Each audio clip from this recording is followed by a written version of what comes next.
Meu amigo querido, o capítulo 20 do Apocalipse revela que no fim do conflito entre o bem e o mal, Satanás será aprisionado no fundo do abismo. O texto esclarece que esse acontecimento está relacionado com duas ressurreições distintas. Dessas ressurreições, Jesus ensinou o seguinte: não vos maravilheis disto, porque vem a hora em que todos os que se acham nos túmulos ouvirão a sua voz e sairão. A primeira ressurreição ocorrerá por ocasião da segunda vinda de Jesus. Então, haverá a separação dos dois grupos, aqueles que se ampararam na graça do Senhor e os que rejeitaram a salvação. Então, aparecerá no céu o sinal do Filho do Homem. Todos os povos da terra se lamentarão e verão o Filho do Homem vindo sobre as nuvens dos céus, com poder e muita glória. E ele enviará os seus anjos com grande clamor de trombeta, os quais reunirão os seus escolhidos dos quatro ventos, de uma a outra extremidade dos céus. São Paulo escreveu que o Senhor mesmo, dada a sua palavra de ordem, ouvida a voz do arcanjo e ressoada a trombeta de Deus, descerá dos céus, e os mortos em Cristo ressuscitarão primeiro. O capítulo 20 do Apocalipse revela-nos que haverá um período de 1000 anos entre as duas ressurreições, e viverão e reinarão com Cristo durante 1000 anos. Os restantes dos mortos não reviverão até que se completem esses 1000 anos.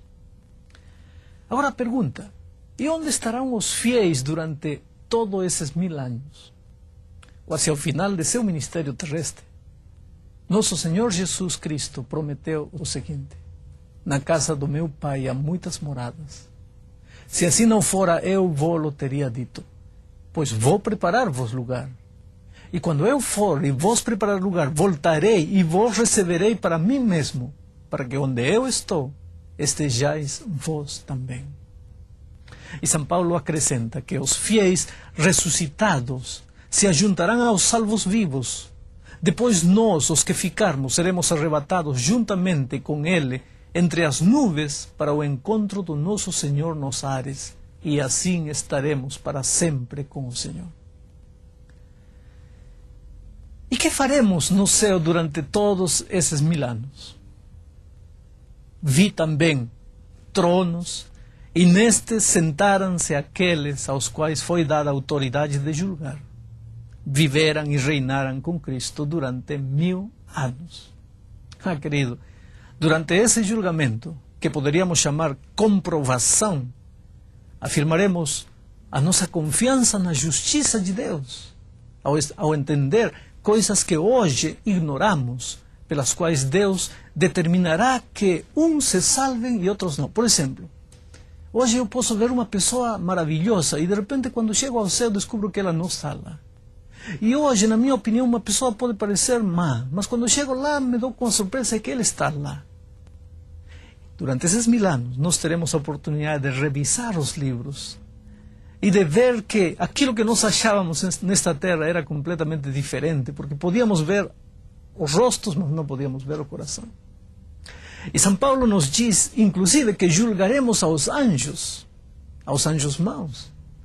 Isto nos ajudará a entender melhor as entrelinhas do grande conflito e afirmará ainda mais nossa fé na misericórdia e na justiça divinas.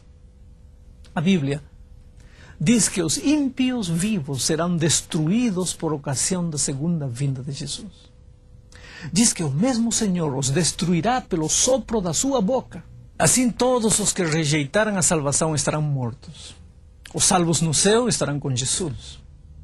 Então a terra estará desolada e vazia. E Satanás ficará preso em cadeia de circunstâncias. Durante 1000 anos ele não terá a quem tentar. Agora vem a pergunta: que acontecerá ao final dos 1000 anos, quando terminar esse período? Que acontecerá?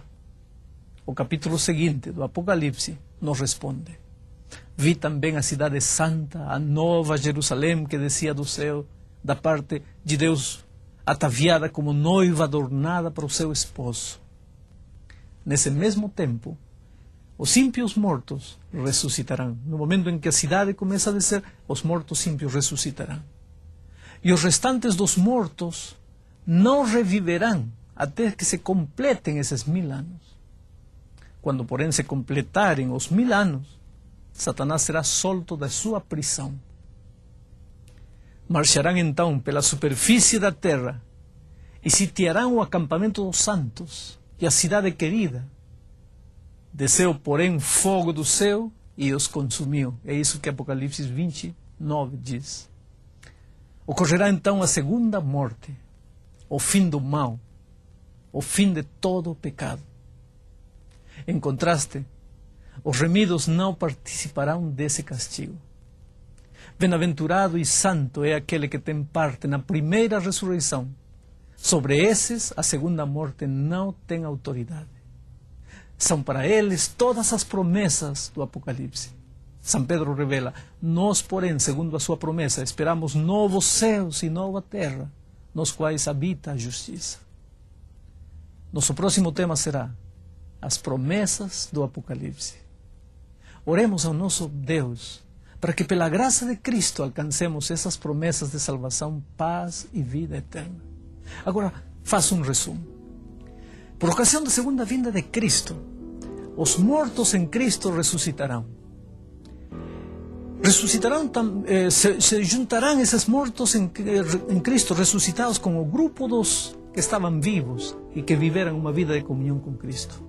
Juntos serão levados para os céus. Viveremos lá durante 1000 anos com Jesus. Enquanto isso, na terra, todos aqueles que não viveram em comunhão com Cristo serão mortos pelo resplendor da vinda de Cristo. O diabo estará sozinho, atado, amarrado, porque não terá a quem tentar. Mas depois dos 1000 anos, Cristo voltará a esta terra com os remidos e a santa cidade. Aí ressuscitarão todos os maus. Tentarão lutar contra a cidade, mas descerá fogo do céu e acabará com eles. Então sim, começará a nossa vida eterna aqui na terra, numa terra restaurada, sem mais pecado, sem mais dor, sem mais tristeza. É para esse futuro maravilhoso que você está se preparando. Que Deus o abençoe.